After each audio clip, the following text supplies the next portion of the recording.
होळी आणि धुळवडीवर चंद्रग्रहणाचं सावट. पण मग सण साजरा करायचा की नाही? रंगाचा सण, आनंदाचा उत्सव आणि त्यातच येते ग्रस्तोदित चंद्रग्रहण. 2 मार्च सोमवारी फाल्गुन पौर्णिमा. सूर्यास्तानंतर प्रदोष काळात होलिका दहन शास्त्रसंमत आहे, म्हणजेच होळी नेहमीप्रमाणे पेटते. पण 3 मार्चला धुळवड आणि त्याच दिवशी चंद्र उगवेल तेव्हा त्याला आधीच ग्रहण लागलेलं असतं. ग्रहणाचा मोक्ष सायंकाळी 6:48 वाजता.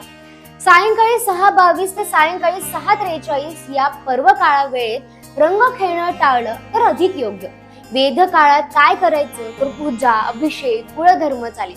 फक्त अन्न सेवन टाळायचं. देवाला नैवेद्य दाखवून तो गायला द्यायचा आणि आपण फक्त तीर्थग्रहण करायचं. म्हणजे सकाळी रंग खेळायला कोणतीही मनाई नाही. ग्रहणाचं सावट असलं तरी उत्सव साजरा करता येईल, फक्त वेळेचं नियोजन आवश्यक आहे. ज्योतिषानुसार काही राशींना शुभ, काहींना मिश्र तर काहींना अनिष्ट फळ. यंदाची होळी म्हणजे भक्ती, निसर्ग आणि खगोलशास्त्राचा एक उत्तम संगम आहे. मग काय, ग्रहण असलं तरी रंग थांबणार नाही. फक्त शास्त्रशुद्ध पद्धतीने साजरी करा आणि आनंद दुप्पट करा.